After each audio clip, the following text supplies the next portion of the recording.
And so, Peter Thiel, co-founder of PayPal, that's Peter Thiel and John Sculley, and Peter Thiel said, 10 minutes with the right person can be worth lifetimes of doing it yourself. And so, when you combine that, we've talked a lot about this, but if you combine that, let me go back a second. This is my crew. You guys have already introduced them to it. But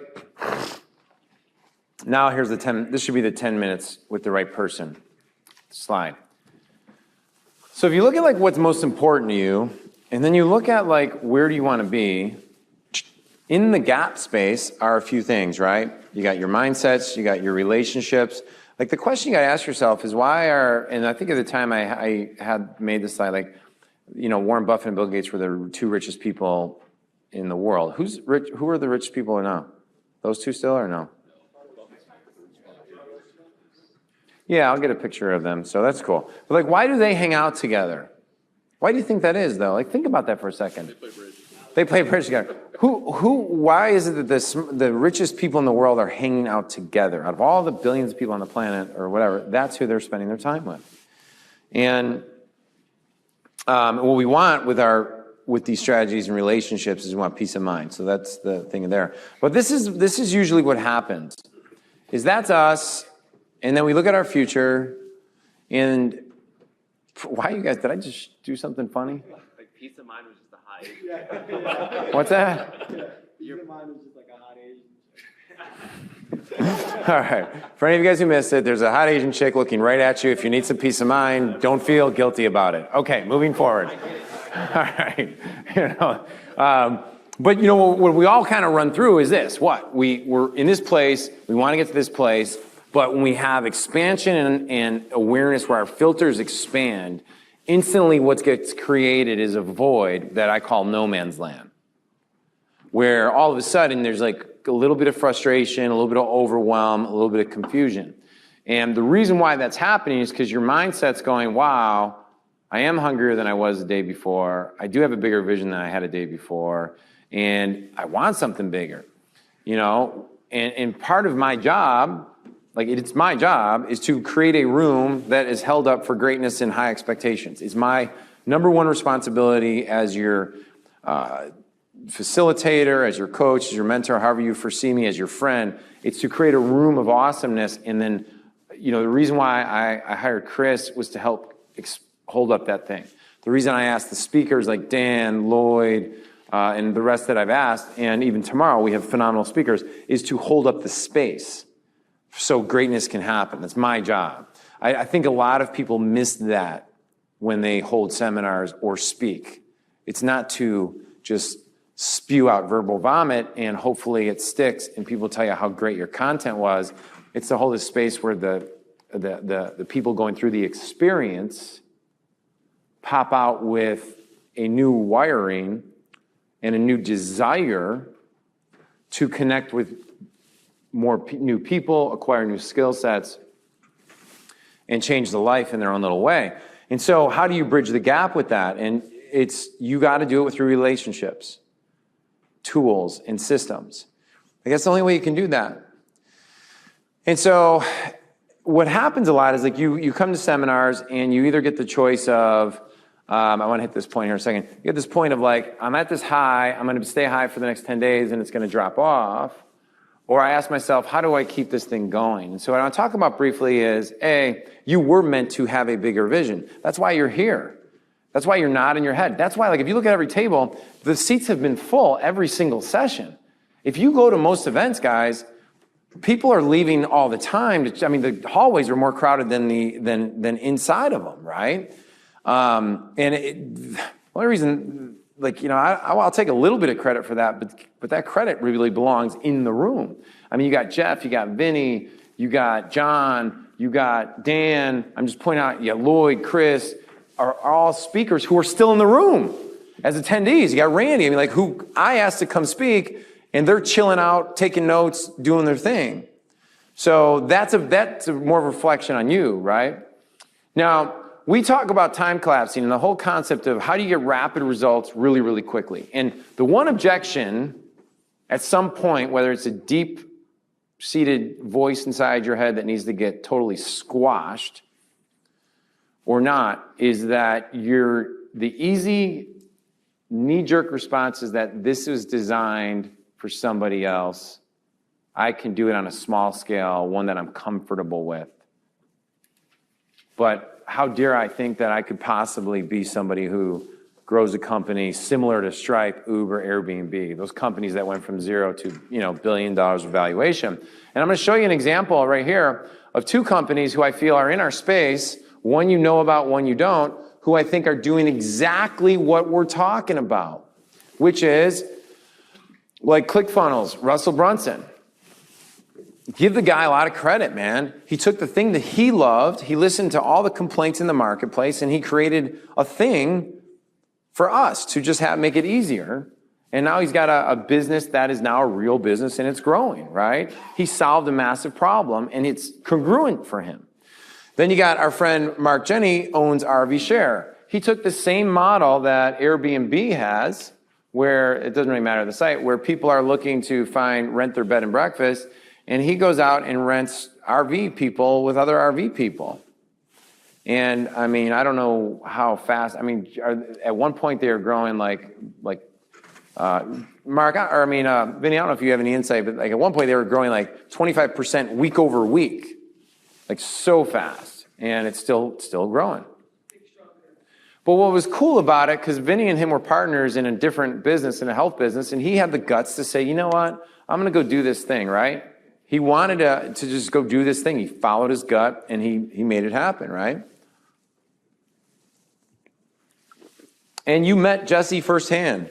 Normal, I mean, let me just ask the question. Is he a normal guy? Yeah. All you guys interacted with him. Normal dude. Asking big freaking questions, getting amazing results. The story, if you haven't seen the YouTube video of his wife, Sarah Blakely, she was another one who just had a gut feeling that like this women's underwear, if we got it out, like we just got to get it out. And within, I think, 5 years, it was over $1 billion valuation company. But she was a normal person. She was selling fax machines, fax salesperson, right? And so the opportunity is crazy because online, there's $1 trillion opportunity happening. Like to quote Peter Diamandis, over the next 4 years, 3 to 5 billion new consumers who have never purchased anything, never uploaded anything, never invented and sold anything are about to come online and provide a mega surge to the global economy. The question to us really is like, where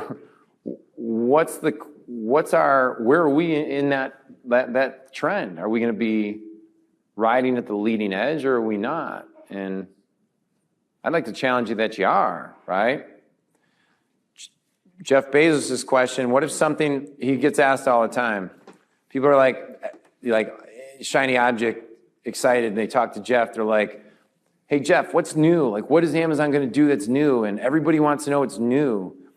Just by show, and his answer is, his question they like to ask is, what is something that's going to be true 10 years from now that if we were the best in the world at, would allow us to never worry about money again? Actually, he doesn't ask about money because he doesn't really need it anymore, but he said, what we like to ask is, what is something that's still going to be true 10 years from now that we can become the best in the world at? And like, let me ask you a question, just out of curiosity. How many of you have gone to these seminars, you've purchased the manuals, you've done the things, you go learn the new Facebook trick or tactic or hack, and 3 months go by and you find yourself in the same spot you were 3 months before, but you're just more frustrated because you've wasted time, energy, frustration, and all those things. How many of you have done that? Yeah, the whole room, right? At some level, if you haven't, you're not learning enough, to be honest with you. So the question is what's the biggest fulcrum that if we move that leverage point, we have the biggest transformational shift in your life? And so I'd like to tell you that it's your relationships and your vision. So here's John Scully and Steve Jobs. Who knows the question that Steve Jobs asked John Scully? I think John Scully was working for Pepsi at the time, and he wanted to recruit Scully over because he was, I don't think he was the chief innovative officer or maybe even CEO of VP of Pepsi. You want to know about how Pepsi got its big jump, Yeah, so what was the question, though, that Steve Jobs asked John Scully? You gotta look at all these people to recruit him over. I'll go over here, Greg. He wanted to know if you want to sell sugar water. Do you want to spend the rest of your life selling sugared water, or do you want to change the world, or chance to change the world? And Scully popped over and joined Apple. Here's one other thing. How many of you ever read this book, The Hard Thing About Hard Things by Ben Horowitz? If not, write it down. It's one of the best books ever about being an entrepreneur and a startup entrepreneur. It is that good. So most venture capitalists are made when the founder, or most venture capital investments are made when the company has two founders. Why? Because they believe that they stick with it longer because they have each other. But so for guys like me, I'm a lone wolf. I'll do business deals and do joint ventures and do strategic partnerships, but I really don't like startups from the beginning with partners. That's not my model. So how do I mentally keep touch and keep refreshed and get third-party perspective and get that motivation? It's called I have mastermind partners and I have friends that are in those things, right? So I went to the Warren Buffett thing, and so, let's see here. Succeeding business is all about making connections. So I can hammer this all day long. Napoleon Hill said, the mastermind principle consists of an alliance of two or more minds working in perfect harmony for the attainment of a common definite objective. No two minds ever come together without a third invisible force, which may be likened to a third mind. How many have experienced that this week, the last couple days? That because we were brought together, because there was interaction in the room, because you actually brought challenges to the place, you had different insights about what's possible for you. Show of hands? Yeah. I don't know what that's worth to you, but I can tell you what it's worth to me is it's infinite. It's exponential. The one shift makes not just linear difference, it's a compounding growth factor for guys like us and gals like us. When a group of individual minds are coordinated and function in harmony, the increased energy created through that alliance becomes available to every individual in the group. So when Napoleon Hill, what's totally gotten screwed up about the concept of masterminding is that a lot of masterminds have become about like, hey, Matt, you show up and just talk about what you're doing. And hey, Rome, you come out and talk about what you're doing. And hey, Gore, you talk about what you're doing and what you think you need. You know what my challenge a little bit is with that? Say, what, Ed? What, Ed? Is that my belief is sometimes when you show up, you don't know what you need. You think you do. And the secondary component of it is that unless we create training processes to open the filters in your mind to help train the operator of the vehicle, you will never work on the operator of the vehicle the way it needs to be worked on.